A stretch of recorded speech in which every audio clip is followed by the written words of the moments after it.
আমি ক'ত আছো এতিয়া ডিব্ৰু-চৈখোৱা ন্যাশনাল পাৰ্ক ক'ত আছো আমি নমস্কাৰ প্ৰিয় দৰ্শক আপোনালোক সকলোকে স্বাগতম জনাই আৰম্ভ কৰিবলৈ লৈছো আজিৰ ভিডিঅ'টো আজি আপোনালোকক লৈ যাব খুজিছো ডিব্ৰু-চৈখোৱা ৰাষ্ট্ৰীয় উদ্যানলৈ এইখিনিতে আপোনালোকক এটা কথা জনাই থওঁ যে ডিব্ৰু-চৈখোৱা ৰাষ্ট্ৰীয় উদ্যানলৈ যাবলৈ তিনিচুকীয়া জিলাৰ গুইজান ঘাটৰ পৰা নাৱেৰে ডিব্ৰু-চৈখোৱা ৰাষ্ট্ৰীয় উদ্যানলৈ যাব লাগিব আৰু আমি গাড়ীবিলাক ঘাটৰ পাৰত ৰাখি নাৱেৰে অগ্ৰসৰ হলো ডিব্ৰু-চৈখোৱা ৰাষ্ট্ৰীয় উদ্যানৰ অভিমুখে বলকচোন প্ৰিয় দৰ্শক আমি চাওঁ ৰাষ্ট্ৰীয় উদ্যানখন কেনেকুৱা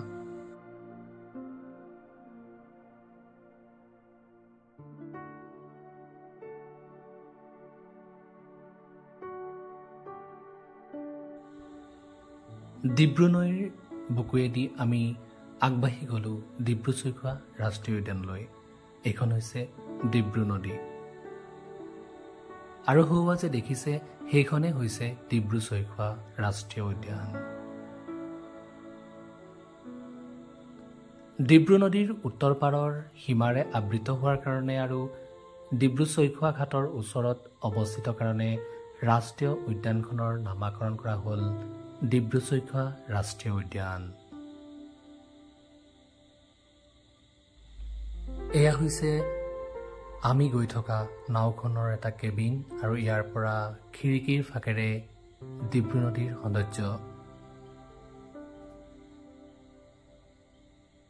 অহৰহ বৈ থকা নদীৰ বুকুৱেদি গৈ আমি এটা বালিচৰত ৰলো আৰু ইয়াতে নামি আমি আগবাঢ়িম ডিব্ৰু-চৈখোৱাৰ ভিতৰলৈ অসমৰ পূব প্ৰান্তত ব্ৰহ্মপুত্ৰৰ দক্ষিণ পাৰে ডিব্ৰুগড় আৰু তিনিচুকীয়া জিলাৰ আংশিক গঠিত হৈছে এই ডিব্ৰু-চৈখোৱা ৰাষ্ট্ৰীয় উদ্যান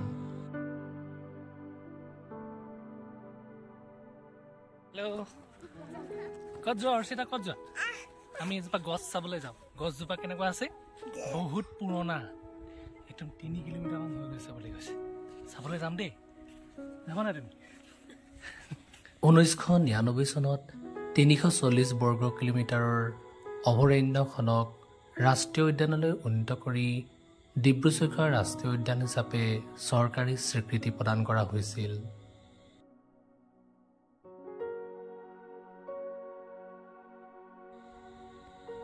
বসন্তকালৰ নতুন কুঁহিপাতবোৰে ডিব্ৰু-চৈখোৱাৰ পৰিৱেশ সেউজীয়া কৰি জিলিকাই তুলিছে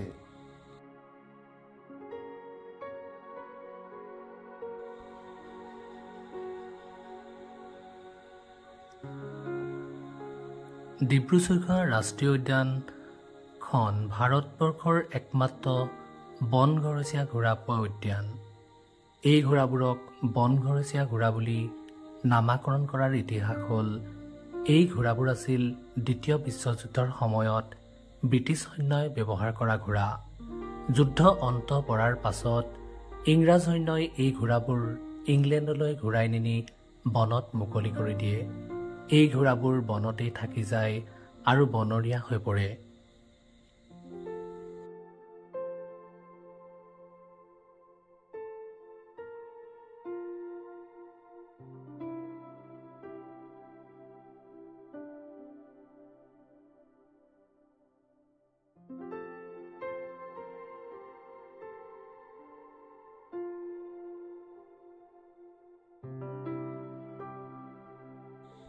ডিব্ৰু-চৈখোৱাৰ জৈৱ বৈচিত্ৰ্যও মন কৰিবলগীয়া ইয়াত বিভিন্ন ধৰণৰ উদ্ভিদ আৰু বিভিন্ন ধৰণৰ পৰিভ্ৰমী চৰাই আৰু জীৱ জন্তু আছে এই গছজোপা মন কৰিলে দেখা যায় যে এই গছজোপাৰ আচলতে গুৰিটো ক'ত ধৰিব নোৱাৰি ইয়াৰ প্ৰতিটো ডালেই যেন মাটিত লাগি আকৌ পুনৰ এজোপা গছৰ দৰেই হৈ পৰিছে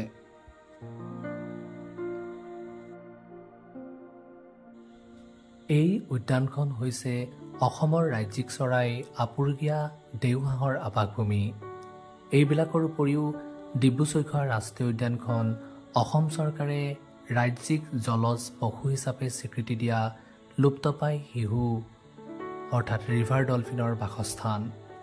এই উদ্যানত কেইবাটাও প্ৰজাতিৰ মাছ, সাপ, ভেকুলী, পখিলা, বনৰীয়া মহ, বাঘ, হাতী, উট, উৰণীয়া কেৰ্কেটুৱা, হলৌ বান্দৰ, শিহু, লাজুকী বান্দৰ, লগতে বিবিধ বৃক্ষ, তৃণ, লতা, ঔষধি গছ আৰু কেইবাবিধো অৰ্কিড পোৱা যায়।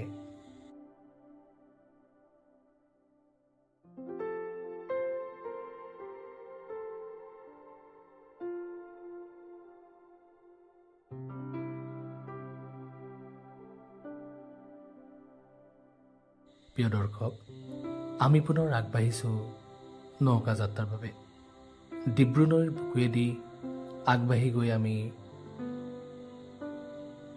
যোনটো ঠাইত শিশুবিলাক দেখা যায় সেই ঠাইৰ অভিমুখে আগবাঢ়িছোঁ।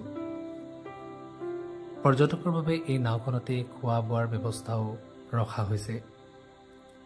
আমি ক্ৰমাৎ আগবাঢ়িছোঁ ডিব্ৰু নৈৰ বুকুৱেদি।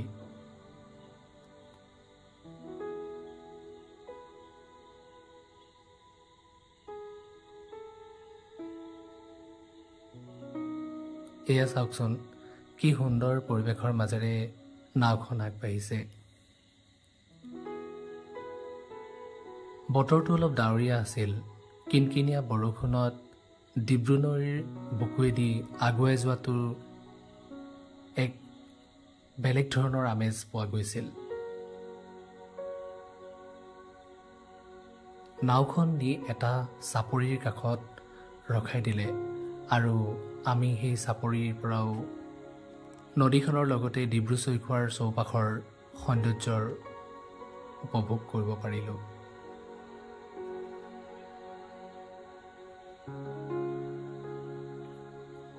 চাওকচোন, কি সুন্দৰ পৰিৱেশ।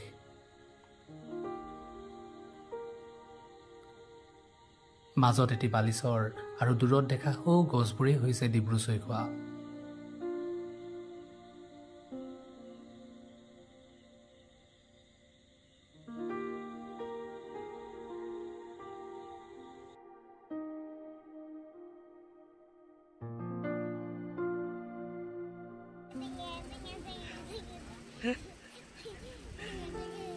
বিহু টাকা এই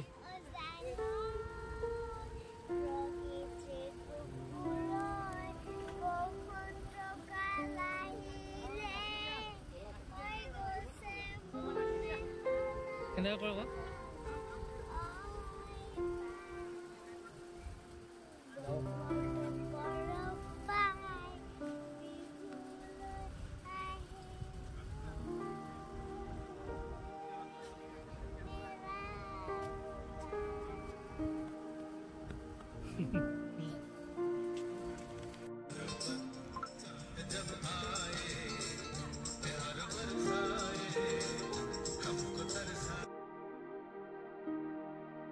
নদীৰ বুকুৱেদি আগুৱাই যাওঁতে অলপ ধেমালি আৰু আনন্দেৰে পাৰ কৰি আগবাঢ়িছিলোঁ ডিব্ৰু-চৈখোৱাৰ অভিমুখে।